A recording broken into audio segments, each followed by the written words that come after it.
εμπιστοσύνη είναι μια παράδοση αιώνων, άρρηκτα συνδεδεμένη με την ιστορία της χώρας μας. Στη Σχολή Ναυτικών Δοκίμων εκπαιδεύονται οι μελλοντικοί αξιωματικοί του πολεμικού ναυτικού.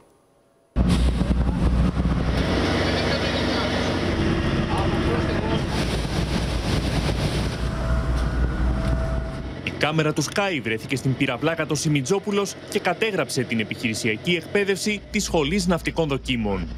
Ναυτιλία, πολεμική ελιγμή, διαδικασίες ανάγκης είναι ορισμένα από τα αντικείμενα στα οποία εκπαιδεύονται οι δόκιμοι προτού ενταχθούν στις μονάδες του πολεμικού ναυτικού ως νέοι σημεοφόροι. Είναι μεγάλη χαρά να ταξιδεύουμε μαζί με τους δοκίμους και να μπορούμε να συνδράμουμε όσο το δυνατόν περισσότερο στην εκπαίδευσή τους. Άλλωστε, αυτός ο εκπαιδευτικός πλούς είναι για το πλήρωμα ένα μικρό διάλειμμα από τις επιχειρησιακές υποχρεώσεις που έχουμε συνήθως.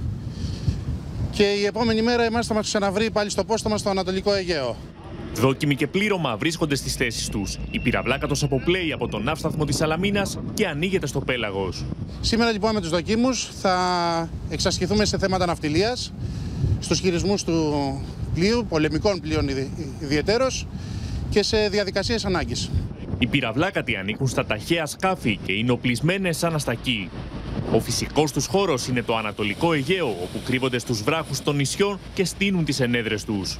Οι δόκιμοι έχουν μια μεγάλη ευκαιρία να έρθουν κοντά στα πληρώματα, στα πλοία. Είναι η μεγαλύτερη προσομοίωση αυτή που μπορούμε να παρέχουμε εδώ. Η πυραυλάκατος πάντα είναι το καλύτερο δοκιμαστήριο για όλους. Από εκεί ξεκινήσαμε όλοι, από εκεί εμπνευστήκαμε, από εκεί αγαπήσαμε τα πλοία. Και νομίζω είναι ότι καλύτερο μετά τον προσομοιωτή να έρχονται και εδώ. Ένα σημαντικό τμήμα της εκπαίδευσης των ναυτικών δοκίμων γίνεται πάνω στα πλοία του στόλου. Σήμερα, τεταρτοετής της σχολής συμμετέχουν σε εκπαιδευτικό πλού με την πυραυλάκα Σιμιτζόπουλος. Τα ταξίδια αποτελούν βασικό κομμάτι της εκπαίδευσης. Ερχόμαστε σε επαφή με άλλες χώρες, γνωρίζουμε καινούργια μέρη. Είναι πολύ σημαντικό αυτό. Ερχόμαστε σε επαφή με διαφορετικές ιδεολογίες.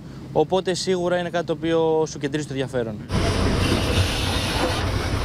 Στα αντικείμενα της εκπαίδευσης συμπεριλαμβάνεται η κατάσβεση φωτιάς στο πλοίο και η διάσωση ναυαγού.